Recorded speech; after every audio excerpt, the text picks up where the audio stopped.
friends, if you're new here, I am Kate, and today I will be bringing you my August budget with me. For this month, since I'm just getting back into filming, I thought it would be helpful to do my entire budgeting process from start to finish. That way, if there's ever any questions in the future, I can always point people back to this video. So what I normally do at the beginning of any monthly budget process is I start with the calendar.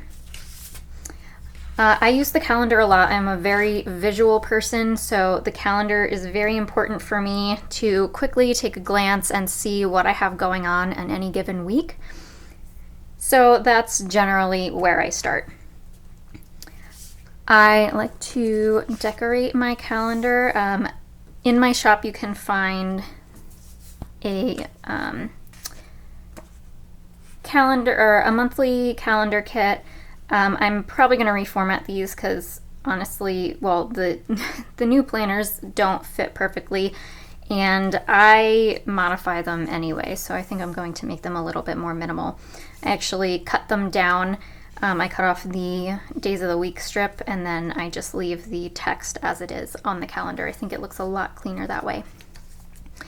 So I'm just gonna drop these down quickly. I might speed up the video so you don't have to suffer through me trying to line things up.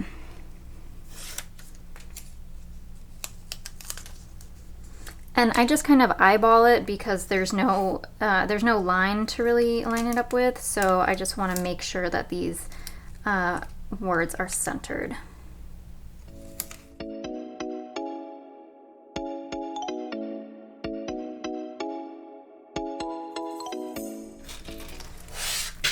Okay. And I actually just realized that I normally cover these up as well. And I don't have anything on hand to do that. I guess I could cut this, but I can't cut a very straight line. You know what? I don't have to cut a straight line.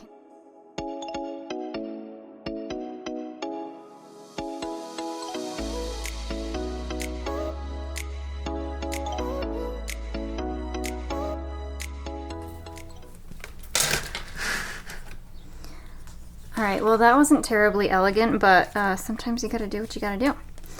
And I don't think these are even, but I'm not super worried about it because the pages don't line up anyway. No one's ever gonna notice, right?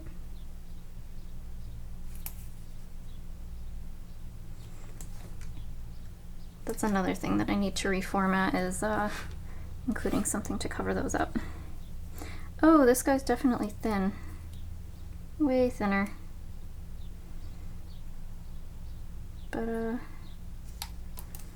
it's just enough to cover, so I don't really care. There, that's beautiful, right? Okay. So now we can actually move on to the functional part and put the bill stickers down. So I write these out before I place them in the planner because between my handwriting and pen skipping, I tend to ruin a lot of stickers. What I do for this is I will do a combination of looking back at the previous month and just kind of seeing what was paid, so that will get me started writing everything down.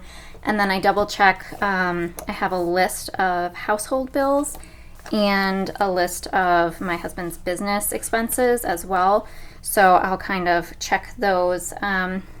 Sometimes the amounts are accurate and sometimes I have to double check. Like our car insurance can sometimes change month to month, especially this month because it's the first month of the new like 6-month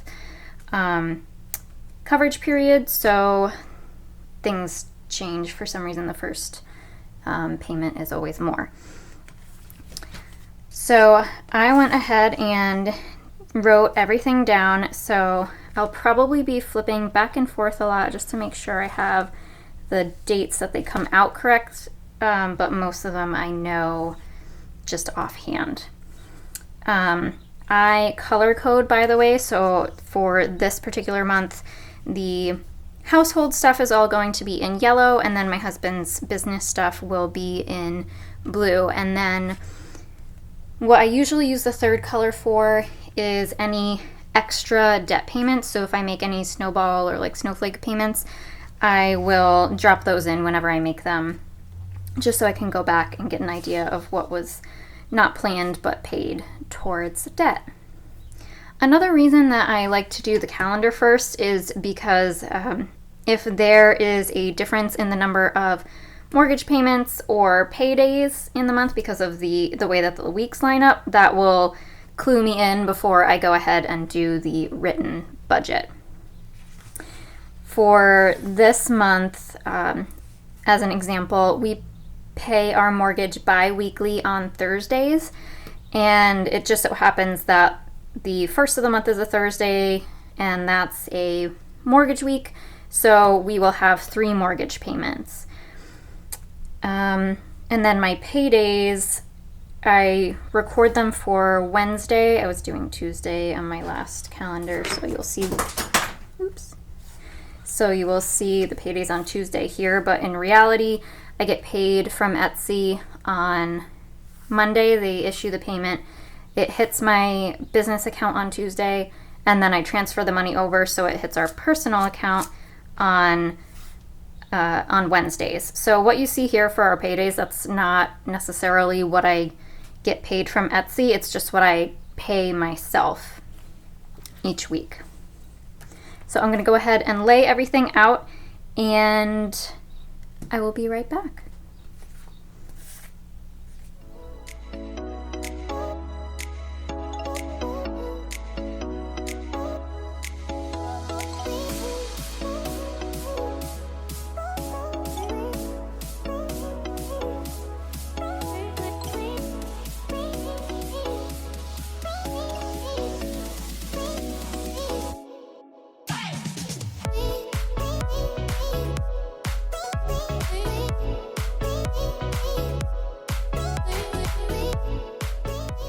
Okay, that is most of it for our household bills. I have one thing that I'm not sure when it's actually going to come out. I have to double check. So that I'm going to hold on to on the sticker sheet. I also just want to mention the stickers that I use for these paydays are these little appointment labels. They're in my shop as well. I'll probably link them below. And I just layer a little payday sticker on top. You'd think by this point I would have created a single like sticker that would be for paydays, but I just haven't gotten around to it. So that's how I've been doing it. And I'll just walk through most of these with you. So we have mortgage biweekly. My daughter's tuition, she goes to a private school, will start to come out on August 15th. There's also an enrollment fee for the beginning of the year, and that's going to be coming out on the 2nd. This is our electric bill, car insurance, internet, that's what it's called. And this is the minimum payment for our furnace that we're paying off. I have to make more than this each month in order to pay it off by the end of like the deferred interest period, but that's the minimum. Our Navy Federal, which is our credit card that we have a balance on, that again, this is a really low monthly payment. For some reason it like alternates every other month. It'll be like super low. Back when we didn't have a huge balance, every other month had a $0 monthly payment, which was interesting. This is Meadowbrook. It's just the, like, we get milk delivered. And then that's on Tuesdays. So I know after the first Tuesday or on the second Tuesday of the month is when I'll have to pay them. So I just leave this here as a reminder. Tithe I have every week. Obviously it's not a bill that is due, but it's just a reminder for me to pay that. We submit that online, so I just do it on the days that I get paid. Cricket is our cell phones, and my life insurance comes out at the end of the month as well. We normally have a Jeep payment on the 28th, but at the end of this month, the lease is expiring for the Jeep, so August will be a month of dealing with that, and I will probably make a separate video on it because it's kind of involved. So I'm just going to go ahead and put down the stickers for my husband's business so you can see kind of the finished product, but I'm not going to go over those with you.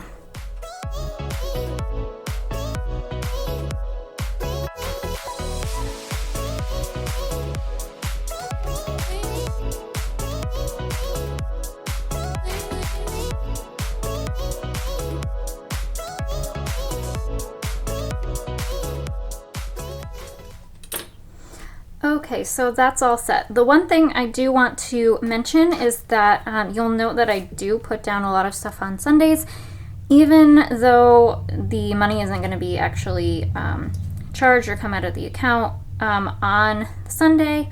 I like to keep the bills marked consistently so that the next month I have the due date correct. Also, the first of the month is usually a huge hit for us, so I always end up with overflow in the last day of the previous month. So that's how I handle things like that. Now it looks like we are ready to go ahead and start planning for the actual budget. I just started using this sheet that I made up really quickly. I'm gonna make it a little prettier and then make it available for free for you guys to use. But what I did is went through in pencil, obviously, because this is meant to be erased and scribbled on and all of that good stuff. So everything's ready for me to just transfer into the pretty budget page on the next page of my planner. So in here I have $3,800 for my income from Etsy, and that's paying myself $950 a week, which has been consistently working out, so I'm going to leave that.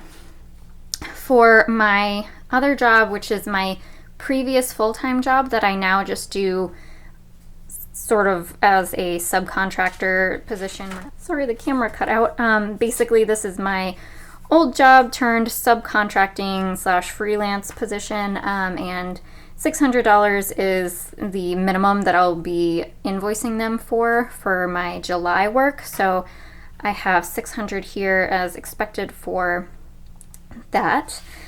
Let's see, then I go through and write down all of my expenses for all of the bills. Generally that just all comes from here, and then I will total that up.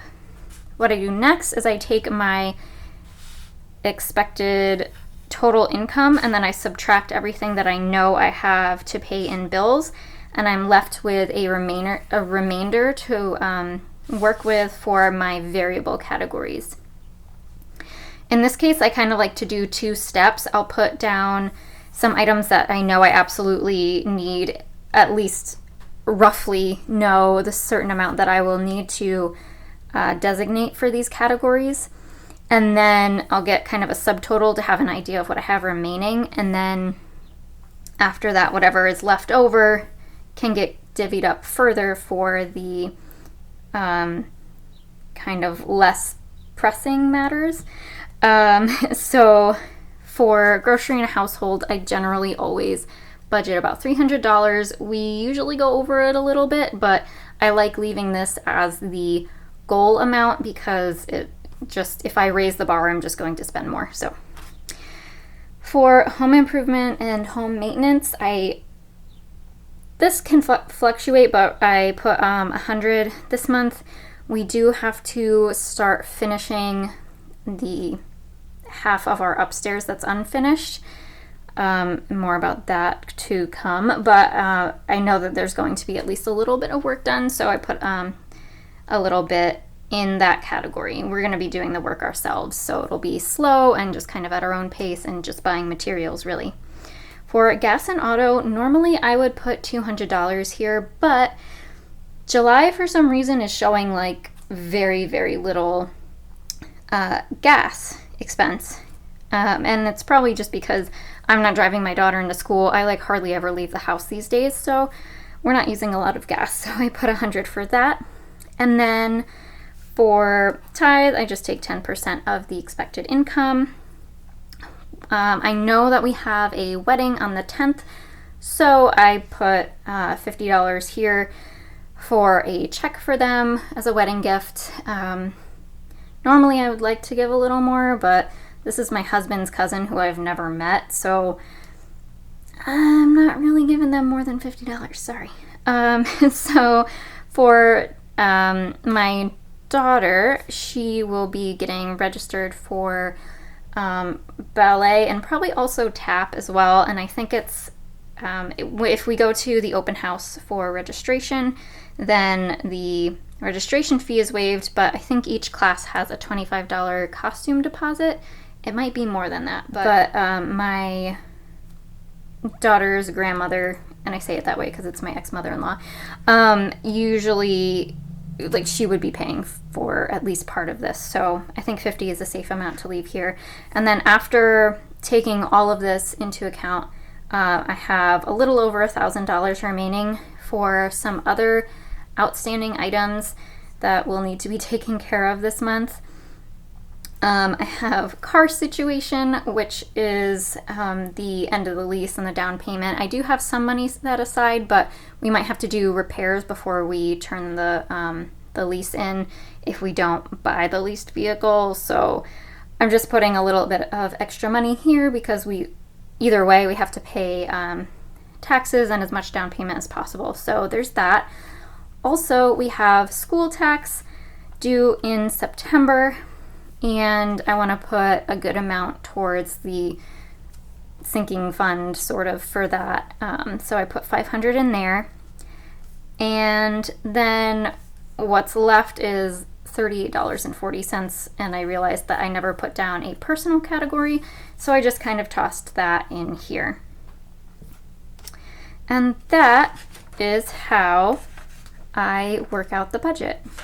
I basically just take out the more necessary things first and then see what's left over and then work with it from that point.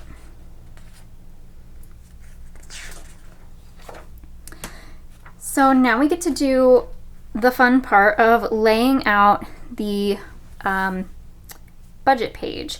I am going to go ahead and film the entire process for this because I've had a couple of people ask about setting up the budget kits in my shop, and I also need to test something out. Normally my kits look like this if you were to order off of my shop, but I just released printable kits. So I did a test run of the printable files for that are available, and I wanted to use it for a layout because there are some formatting changes on this that will be coming to future regular kits in the future. Say future a few more times, right? And I wanted to use this to test drive it, I guess. So that's what I will be using for today. I'm just going to go ahead and get started. You can see any of the photos that I have on my Etsy or my Instagram or any past videos to kind of get an idea for how I lay things out. I have the header and then income, and then I have my expenses, etc. So it's pretty self-explanatory. I just kind of want to show the process for anyone who's interested.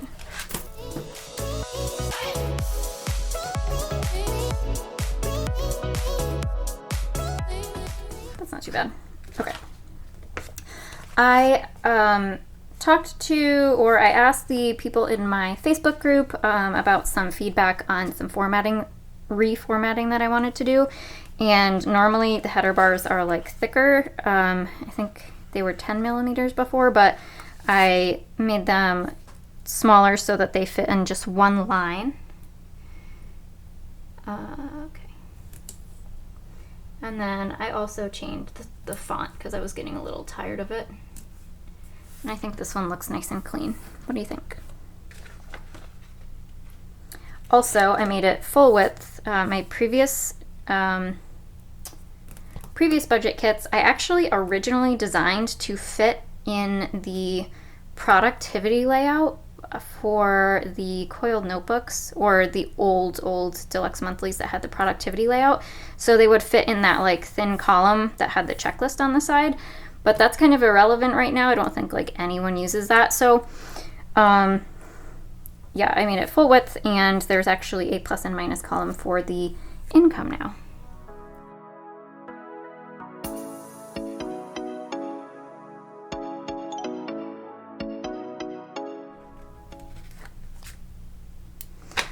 Another thing that is new is that there's an option here. I have a full width line for expenses, so you can just have one column. And then I also have the option here for the 2-column layout that is pretty standard for my kits. I think I'm still going to prefer using the 2-column because I usually have a lot of items.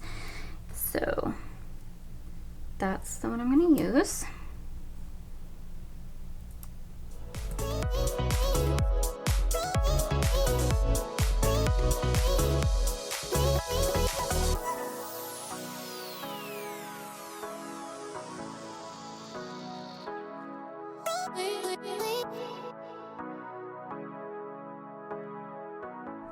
So at this point, a lot of people will go ahead and just use these tables without putting lines in, but I prefer to have lines, so I'm gonna do that.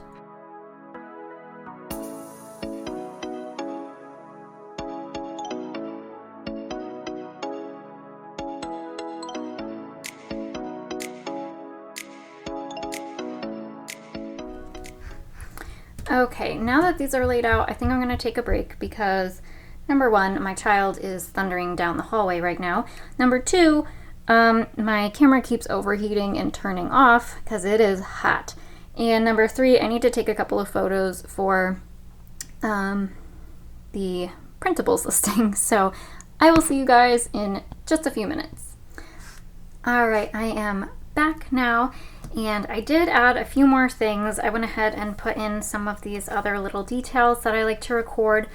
I'm going to put some notes here about the car situation and the saving for school taxes next month, and also just recording credit card balance at the beginning and end of the month. Any income that lands in the miscellaneous category will get recorded here just so I have notes on it. Savings is just to kind of reiterate our $1,000 emergency fund. And then sinking funds, I don't normally have very well established sinking funds, but because of these two events going on, I'm going to have some notes over here for this. So right now, all that's left to do is for me to just kind of copy everything down in the pretty layout. So I'm going to go ahead and do that.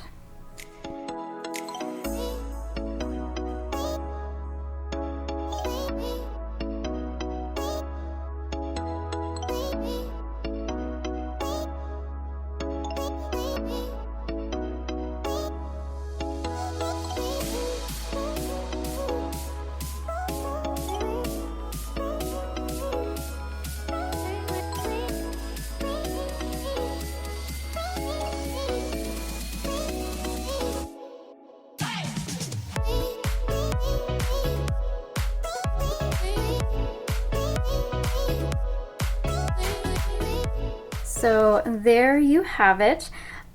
This month I decided to try something a little bit new and add a debt snowball total on here because realistically what's left over after the actual numbers come in, that is supposed to go towards the debt snowball. So I just decided to add it right in here. So the income plus expenses plus whatever extra we were able to allocate towards our debt snowball should balance out to 0.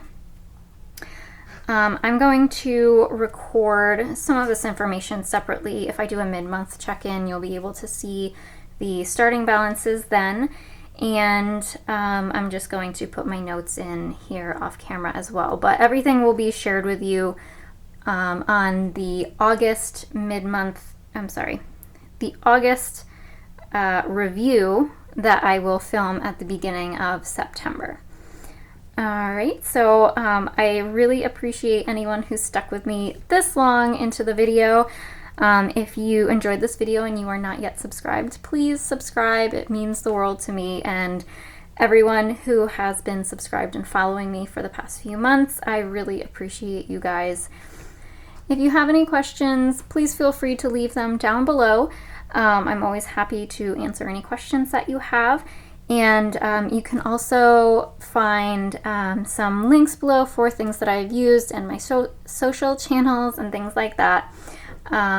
Anyway, I hope you all have a wonderful weekend, and I will see you next time. Bye-bye.